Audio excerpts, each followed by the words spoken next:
Hello student, स्वागत है आप सभी का ऑनलाइन क्लासेस में। आज अपन देखेंगे अपना जो पॉलीमर चल रहा था इनऑर्गेनिक पॉलीमर्स की अपने क्लासिफिकेशन देखें।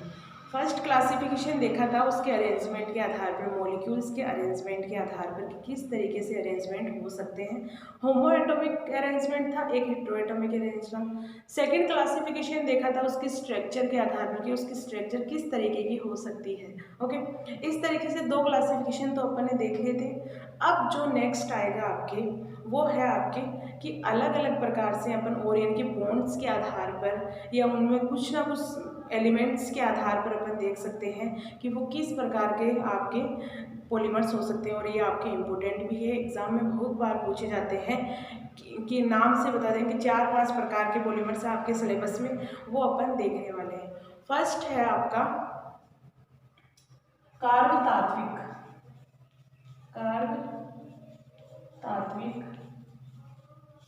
बहुलक। मतलब क्या हुआ? ऑर्गेनो एलिमेंटल बहुलक पॉलीमर। ऑर्गेनो एलिमेंटल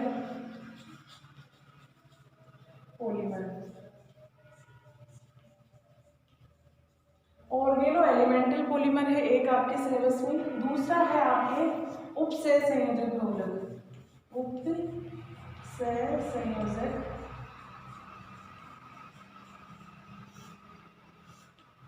बहुलक। ये क्या होता है आपका? Coordinations polymer. Coordinations polymer. Next है आपका, एक हो गया कार्ब तात्विक या ऑर्गेनो एलिमेंटल पॉलीमर्स। नेक्स्ट हो गया आपका कोऑर्डिनेशंस पॉलीमर्स। अब जो नेक्स्ट है आपका इलेक्ट्रॉन डेफिशिएंट पॉलीमर। इलेक्ट्रॉन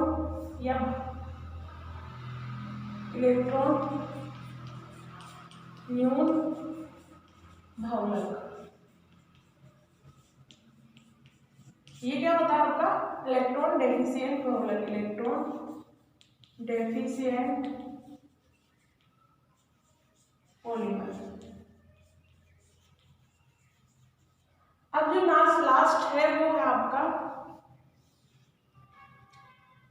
बहुधनायक या बहुएनायनिक। बहुधनायन और बहुएनायन। ये क्या होता है आपके? पॉलीकेटायनिक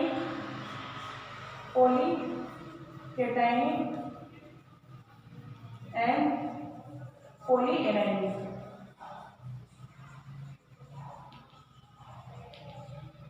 आपके इस तरीके से 4 बहुलक होते हैं। कार्ब धात्विक यानी कि ऑर्गेनो एलिमेंटल पॉलीमर होता है, सेकंड होता है कोऑर्डिनेशंस पॉलीमर, थर्ड होता है इलेक्ट्रॉन डेफिशिएंट पॉलीमर और फोर्थ होता है आपका पॉलीकेटायनिक एंड पॉलीएनायनिक पॉलीमर्स।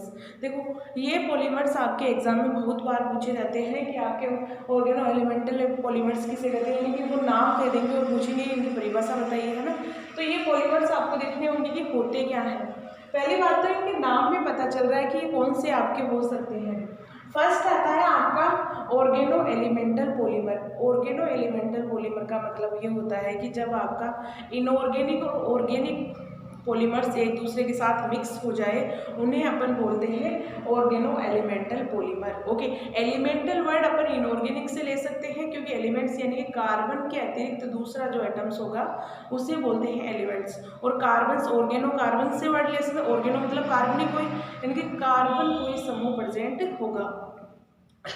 इस तरीके से अपन कार्ब तात्विक यानी कि ऑर्गेनो एलिमेंटल पॉलीमर्स कह सकते हैं। लेकिन इसके अंदर जो मेन ब्रांच होगी आपके ऑर्गेनो एलिमेंट पॉलीमर्स की, वो आपके किसकी होगी? ओनली आपके हेटेरो एटम्स की होगी, या कह सकते हैं कि ओनली आपके इनऑर्गेनिक एटम्स की ही होगी। ओके, नेक्स्ट है उपसहसंयोजक बहुलक। मतलब ये हो गया कि कोई कोऑर्डिनेशंस बॉन्ड बनेगा, यानी कि आपके कोई कोऑर्डिनेशंस कंपाउंड एक दूसरे के साथ ओवरलैपिंग करेंगे तब उससे वो कोऑर्डिनेशंस पॉलीमर बनेगा। अब इलेक्ट्रॉन डेफिशिएंट पॉलीमर का मतलब हो गया कि आपके इलेक्ट्रॉन डेफिशिएंट कोई स्पीसीज होगी। इलेक्ट्रॉन डेफिशिएंट स्पीसीज कौन कौन सी होती है आपके, एक होती है आपके बोरोन फैमिली के जितने भी पॉलीमर्स होंगे, बोरोन फैमिली के जितने भी पॉलीमर्स अगर आप एक दूसरे यानी कि मोनोमर्स है, मोनोमर्स जुड़ एक बहुत सारी यूनिट्स एक साथ जुड़ जाए तो इन्हें कहा जाता है इलेक्ट्रॉन डेफिशिएंट पॉलीमर। नेक्स्ट है पॉलीकेटाइनिक और पॉलीएनाइनिक। मतलब ये हुआ कि अगर आपके पास कोई एनाइनिक पार्ट है यानी कि जिसके अंदर कोई केटाइनिक चार्ज कम था लेकिन वो पॉलीमर्स के साथ यानी कि एक दूसरे बहुत सारी यूनिट्स एक साथ जुड़ जाए तो उसे कहा जाता है पॉलीकेटाइनिक एंड पॉलीएनाइनिक। अब इन्हें अपन डिटेल से 1 बाय 1 स्टडी करेंगे कि ये रियल में होते क्या है आपके। ओके, तो फर्स्ट है आपका organo elemental polymer. Organo elemental polymers को अपन डिटेल से देखने से पहले देखते हैं कि किससे मिलकर बना हुआ होता है, इसमें होता क्या है। इसमें आपके ऑर्गेनिक और प्लस इनऑर्गेनिक पॉलीमर दोनों मिक्स्ड होते हैं। तो ये किसका मिलकर बना हुआ होता है, ऑर्गेनिक पॉलीमर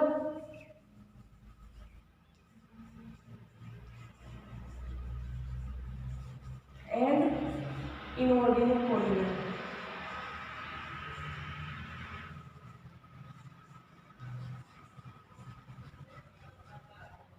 अगर ऑर्गेनिक और इनऑर्गेनिक पॉलीमर एक दूसरे के साथ मिक्स्ड हो जाते हैं तो उन्हें कहा जाता है आपके कार्बतात्विक बहुलक यानी कि आपके ऑर्गेनो एलिमेंटल पॉलीमर कहा जाता है। ओके, कैसे, इसमें जो मेन होगी, मेन ब्रांच होगी आपके, वो किसकी होगी, आपकी मेन ब्रांच होगी वो ओनली किसकी होगी, इनऑर्गेनिक पॉलीमर्स की होगी, इनऑर्गेनिक पॉलीमर्स की होगी। मेन ब्रांच जो है वो इनऑर्गेनिक पॉलीमर्स की है और जो आपके यानी कि उनकी ब्रांचेस होगी यानी कि शाखाएं होगी आपकी यानी कि एक दूसरे से, या कह सकते हैं कि अपने पास जो मेन चेन होगी, मेन चेन वर्ड यूज रहेगा, चेन जो होगी आपके वो किससे मिलकर बनी हुई होगी, इनऑर्गेनिक पॉलीमर्स से बनी हुई होगी। और जो ब्रांचेस होगी यानी कि शाखाएं निकली हुई होगी उसके, वो आपके होगी ऑर्गेनिक पॉलीमर्स की। ओके, या कह सकते हैं ब्रांचेस होगी वो आपके होगी ऑर्गेनिक पॉलीमर्स की,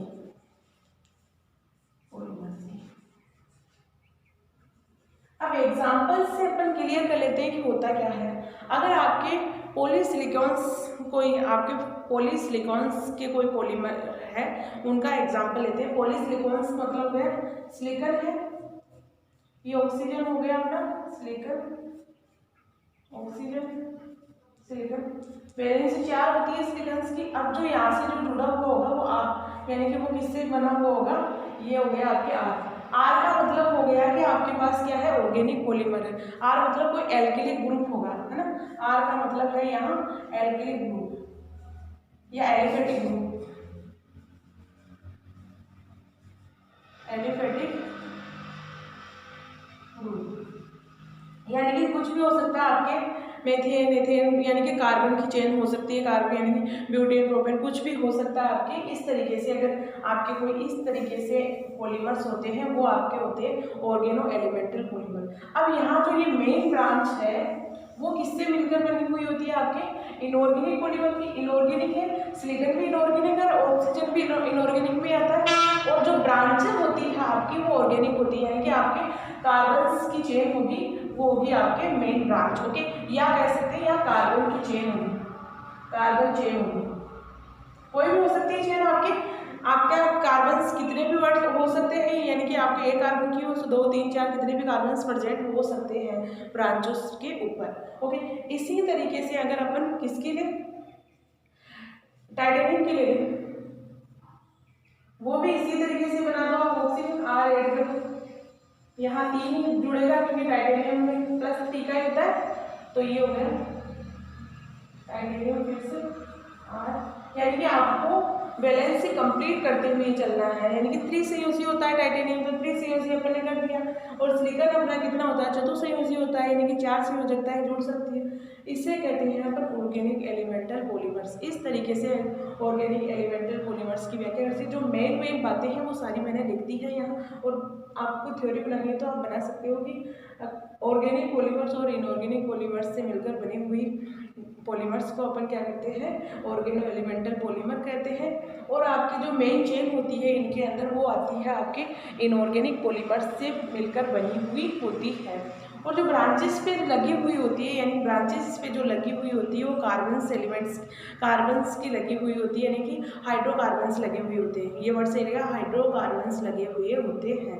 अब नेक्स्ट जो था अपने पास वो कौन सा था, कोऑर्डिनेशंस पॉलीमर।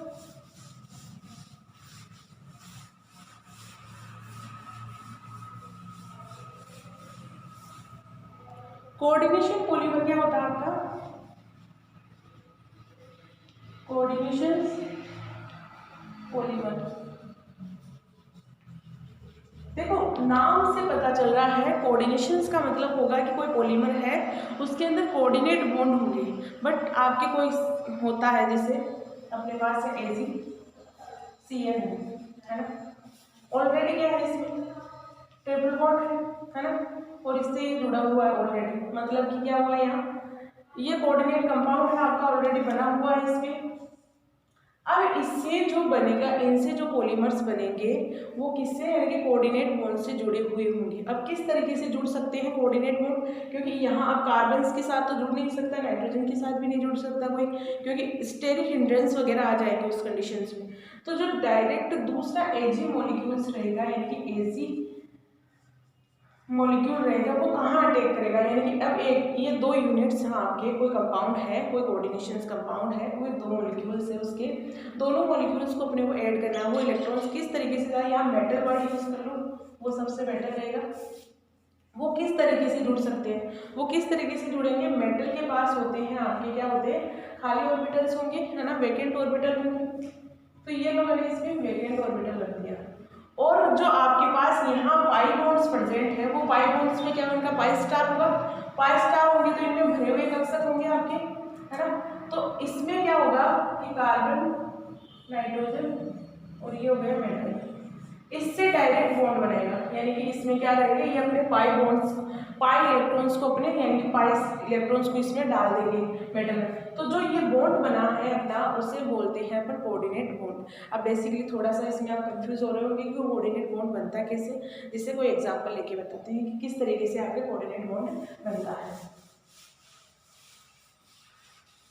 इसकी अगर डेफिनेशंस देखो तो वो होती है, अगर आपके कोई पॉलीमर हो, पॉलीमर्स के अंदर क्या हो, कोऑर्डिनेट बॉन्ड प्रेजेंट हो, या कह सकते हैं कि अगर मेटल के खाली ऑर्बिटल्स के अंदर अगर पाई बॉन्ड्स या पाई इलेक्ट्रॉन्स आ जाए, जिससे जो बॉन्ड बनेगा वो आपका होगा कोऑर्डिनेट बॉन्ड। तो इस प्रकार के अगर पॉलीमर्स बनते हैं तो उन्हें कहते हैं कोऑर्डिनेशंस पॉलीमर। जैसे कोऑर्डिनेशन बॉन्ड्स की व्याख्या करें, जैसे NH3 है, बॉन्ड्स की व्याख्या कर रहे हैं अभी, तो कोई बॉन्ड किस तरीके से फॉर्म होता है, NH3 है, प्लस है अपने पास H+ है ना।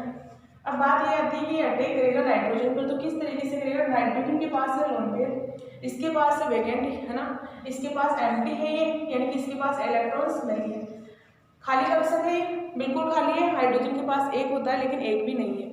अब यहाँ क्या होगा, इसके खाली कक्षक में इलेक्ट्रॉन्स ये डालेगा अपने, क्योंकि इसके पास क्या है, लोन पेयर है, लोन पेयर जो डालेगा। अब इसके पास कुछ भी इलेक्ट्रॉन नहीं था, बॉन्ड एक बॉन्ड बनाने के लिए आपको दो इलेक्ट्रॉन चाहिए होते हैं, वो इलेक्ट्रॉन चाहिए है, दो इलेक्ट्रॉन है ना, तो वो कहाँ से मिलेंगे, इसके लोन पेयर से मिलेंगे। ये दोनों लोन पेयर पार्टिसिपेट करता है H+ के साथ बनते हैं, तो यहाँ क्या होगा आपके NH। अब जो इस प्रकार के बॉन्ड बनते हैं उन्हें दर्शाया जाता है इस एरो से है ना। एरो से क्यों दर्शाया जाता है, क्योंकि इसने अपने इलेक्ट्रॉन इसे दिए हैं, दोनों इलेक्ट्रॉन दिए हैं, तभी तो बॉन्ड बना है। तो इस प्रकार एरो से अगर कोई दर्शाया जाता है उन्हें कहा जाता है coordinate bond, coordinate bond. Coordinate bonds कहा जाता है अगर नाइट्रोजन इस तरीके से कोई बॉन्ड, जैसे दूसरा एग्जांपल देखते हैं वाटर,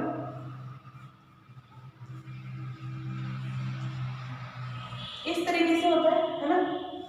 अगर अपन क्या करें, इसमें हाइड्रोजन H+ को ऐड करवाना है अपने को, H+ को ऐड करवाना है, वो किस तरीके से करवा सकते हैं, वही सेम प्रोसेस होगा।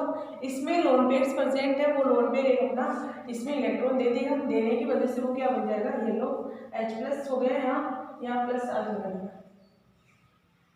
और ये H। तो ये बॉन्ड बना है अपना, वो आपका है कोऑर्डिनेट बॉन्ड। ओके, तो ये फिर से आपके क्या बन गया, कोऑर्डिनेट बॉन्ड फॉर्म हो गया।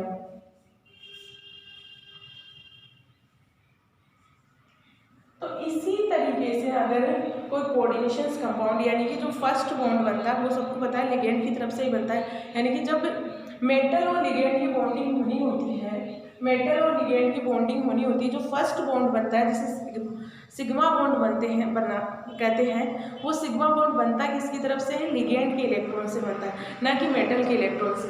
मेटल का क्या होता है, खाली कक्षक होते हैं, लिगेंड्स के भरे हुए कक्षक होते हैं, या तो लोन पेयर प्रेजेंट होगा या पाई बॉन्ड होगा उसके पास, यानी कि पाई इलेक्ट्रॉन्स होंगे, तो वो अपने इलेक्ट्रॉन इसमें डाल देगा। इसीलिए तो अपन दर्शाते हैं कि ये आपका क्या है, मेटल लिगेंड, यानी कि इस जब अपन कोऑर्डिनेशंस कंपाउंड पढ़ते हैं तो इस तरीके के अपन शो करते हैं कि ये आपका क्या होता है, कोऑर्डिनेट बॉन्ड होता है। ओके, जैसे हीमोग्लोबिन में अपन ने जो पिछले लेक्चर्स में देख रहे थे, यानी कि अपन क्या पढ़ रहे थे, बायो एंड ऑर्गेनिक केमिस्ट्री देख रहे थे, जितने भी कॉम्प्लेक्सेस बने थे, यानी कि चाहे हीमोग्लोबिन देख लो, साइड मायोग्लोबिन देख लो, हीमोइरेथ्रिन देख लो, साइनो है ना, वो सब हीमोसाइनिन देख लो, उन सब में क्या था कि वहाँ कोऑर्डिनेट बॉन्ड बन रहा था, यानी कि लिगेंड और मेटल के साथ कोऑर्डिनेट बॉन्ड बनता है। इसी तरीके से कोऑर्डिनेशंस पॉलीमर की बात करें, मतलब कोई कोऑर्डिनेशंस कंपाउंड होंगे, अगर कोऑर्डिनेशंस कंपाउंड की एन नंबर ऑफ यूनिट एक साथ जुड़ जाती है तो उसे कहा जाता है कोऑर्डिनेशंस पॉलीमर। ओके, अब जो जुड़ती है एक दूसरे के साथ, यानी कि दो कोऑर्डिनेट कंपाउंड एक साथ जुड़ते हैं तो उस कंडीशन में उनके बीच में जो बॉन्ड बनेगा वो कोऑर्डिनेट बॉन्ड ही होता है। कैसे, देखते हैं फिर से एग्जांपल।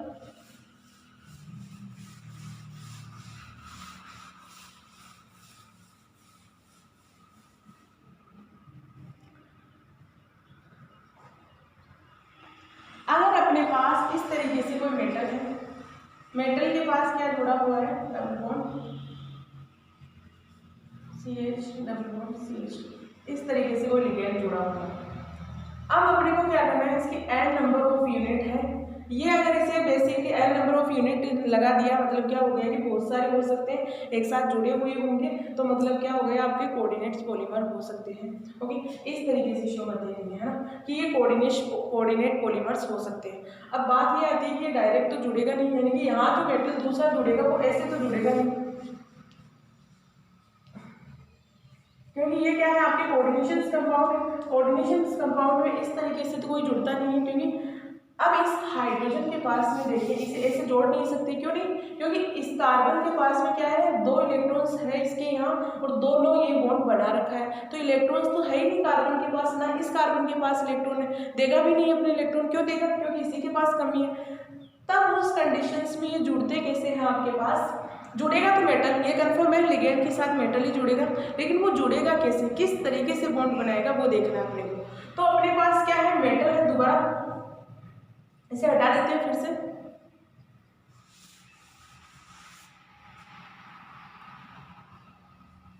CH2, इस तरीके से फिर से हटा देते हैं। अब अपने पास क्या है, मेटल के पास वेकेंट ऑर्बिटल्स है ना, और इसके पास क्या है, इसका पाई इलेक्ट्रॉन्स प्रेजेंट है, तो पाई इलेक्ट्रॉन्स इस तरीके से क्या कर सकते हैं, कंट्रीब्यूट कर सकते हैं, यानी कि पाई इलेक्ट्रॉन से पाई इलेक्ट्रॉन इस तरीके से कंट्रीब्यूट करेंगे तो क्या बनेगा, आपके वो आप बॉन्ड बनेगा। अब जो बॉन्ड बनेगा वो आपका क्या है, मेटल लिगेंड बॉन्ड है, मेटल लिगेंड बॉन्ड है तो साथ में कौन सा है, कोऑर्डिनेट बॉन्ड भी है, ये कोऑर्डिनेट बॉन्ड बनेगा। इस तरीके से फिर से दर्शा दो, CH2, फिर से ये मेटल हो गया। इस तरीके से क्या बन सकते हैं, इस तरीके से चेन बन सकती है। फिर से यहाँ से मेटल किसी दिशा में घुमा सकते हो आप, मेटल फिर से ये क्या हो गया, CH2 है ना। इस तरीके से एक दूसरे के साथ जुड़ते रहेंगे तो जो आपके बॉन्ड बना ये आपका क्या है, कोऑर्डिनेट बॉन्ड है, कोऑर्डिनेट बॉन्ड है। अब मैंने कहा कि अगर कोऑर्डिनेशंस यानी कि कोई भी कोऑर्डिनेशंस कंपाउंड की एन नंबर ऑफ यूनिट एक दूसरे के साथ कंट्रीब्यूट करती है तो उस कंडीशन में जो आपका पॉलीमर बनेगा वो आपका होगा कोऑर्डिनेशन पॉलीमर। ओके, तो ये था अपना कोऑर्डिनेशंस पॉलीमर्स की व्याख्या। ओके, ये अपना कोऑर्डिनेशन पॉलीमर कंप्लीट हो गया। अब देखते हैं अपन इलेक्ट्रॉन न्यून पॉलीमर्स क्या होते हैं या इलेक्ट्रॉन डेफिशिएंट पॉलीमर क्या होते हैं।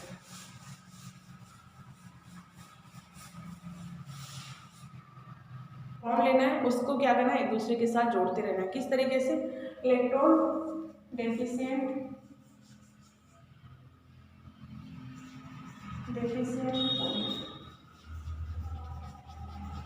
इलेक्ट्रॉन डेफिशिएंट पॉलीमर कौन सी फैमिली, बोरॉन फैमिली के जितने भी आपके कंपाउंड्स है वो बना सकते हैं आपके बोरॉन फैमिली के जितने भी, क्योंकि इसके पास क्या है, इनका ऑक्टेट तो कंप्लीट होता नहीं है, इनके पास 3 महत्व कक्ष में इलेक्ट्रॉन होते हैं। जैसे AlCl3 है, मान लो AlCl3। अब ये अकेला तो रहेगा नहीं, मतलब ये क्या बनाएगा, पॉलीमर्स बनाएंगे। पॉलीमर्स बनाएंगे तो किस तरीके से बनाएंगे, आपके ये हो गया क्लोरीन, ये हो गया क्लोरीन, ये हो गया क्लोरीन। ओके, दूसरा एल्यूमिनियम जुड़ेगा, फिर से वो किस तरीके से बनाएगा, आपके तीनों एक ही दिशा में कर सकते हैं या तो, ताकि बनाने में सुविधा रहे। फिर से Cl। अब ये बनाएंगे कैसे, अब अपने को पता है क्लोरीन के पास क्या है, लोन पेयर प्रेजेंट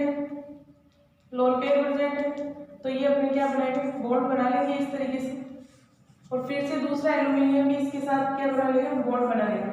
आपके जो ये बॉन्ड बना है वो क्या है, आपके क्लोरीन्स के लोन पेयर्स की बदौलत बना है, ना कि एल्यूमिनियम पे। एल्यूमिनियम, अब देखो आपके जो BS3 है या BCl3 है, BF3 है, मान लो BF3 किस तरीके से बनाएगा, F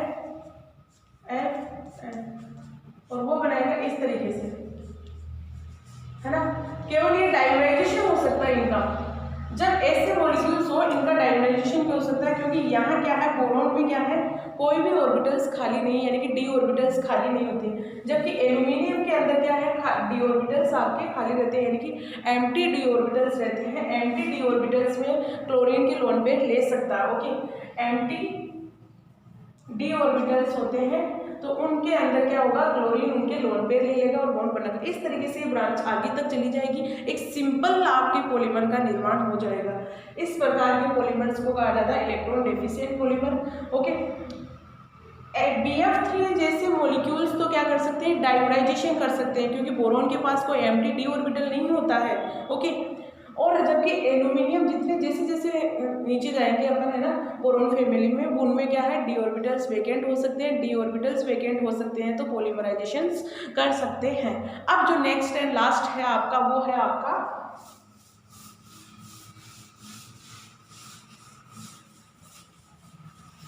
पॉलीकेटाइनिक एंड पॉलीएडाइनिक पॉलीमर। पॉलीकेटाइनिक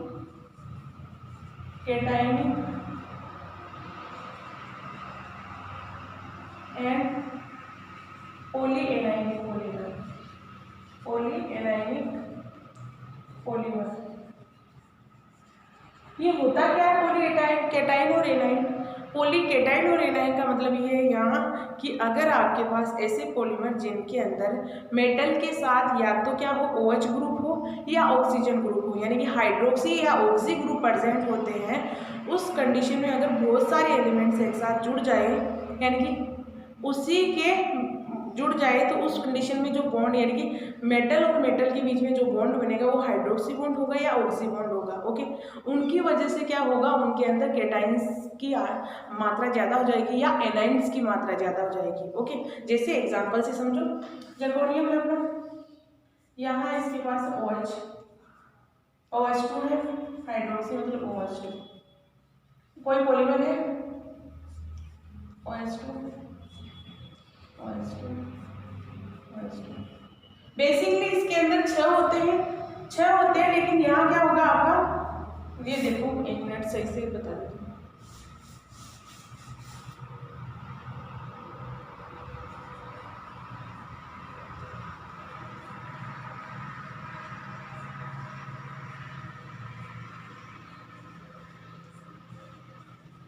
इस तरीके से था ये पहले। अब इसके साथ इसी तरीके का दूसरा मॉलिक्यूल ऐड होता है, यानी कि अपने को पॉलीमर बनाना है सिंपल सा।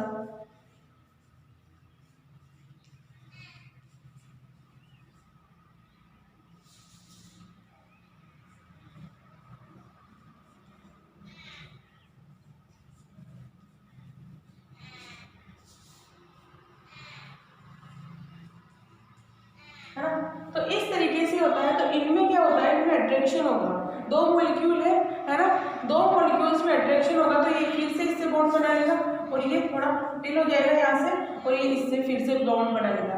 तो इनसे जो बॉन्ड बना लेंगे ये एक दूसरे, यानी कि इनसे भी बना सकता है। तो इनमें क्या होगा कि इनमें पॉजिटिव चार्ज में इंक्रीज हो जाएगा, यानी कि जब ये अकेला था, यानी कि 6 OH को लेके खड़ा था, OH वाटर मॉलिक्यूल्स को लेके था, तब तो +6 का था, लेकिन जैसे जैसे इसमें जुड़ते जाएंगे तो कितना हो जाएगा आपकी +8 हो जाएगा, यानी कि आपका क्या है पॉलीकेटाइनिक हो गया, यानी कि यहाँ चार्ज की वृद्धि हो जाती है। कुल मिला के बोला जाए जिन पॉलीमर्स में चार्ज की वृद्धि हो जाती है उन्हें पॉलीकेटाइनिक या एनायनिक कहा जाता है। चार्ज दो प्रकार के होंगे, या तो एनाइन होगा या केटाइन होगा, उसकी कंडीशंस में उसमें चार्ज इंक्रीज हो जाते हैं। ओके, तो इस प्रकार के पॉलीमर्स को क्या कहा जाता है, पॉलीकेटाइनिक और पॉली। इनमें जो ब्रिज होता है यानी कि वो सेतु होता है वो किसका मिलकर बना हुआ होता है, या तो होगा मेटल OH2 मेटल, और यह होगा आपका मेटल ऑक्सीजन मेटल, और यह होगा आपका metal OH metal. Okay, metal इस तरीके से हो सकते हैं। जो ब्रिज होगा वो केवल आपके क्या होगा, हाइड्रोक्सी समूह होगा, या आपके वाटर समूह एक्वा समूह होगा, या ऑक्सी समूह प्रेजेंट होगा। तो ये थे अपने चारों पॉलीमर्स की जिनकी व्याख्या की है अच्छे से, है ना। तो ये बस इतना ही है आपके आज से।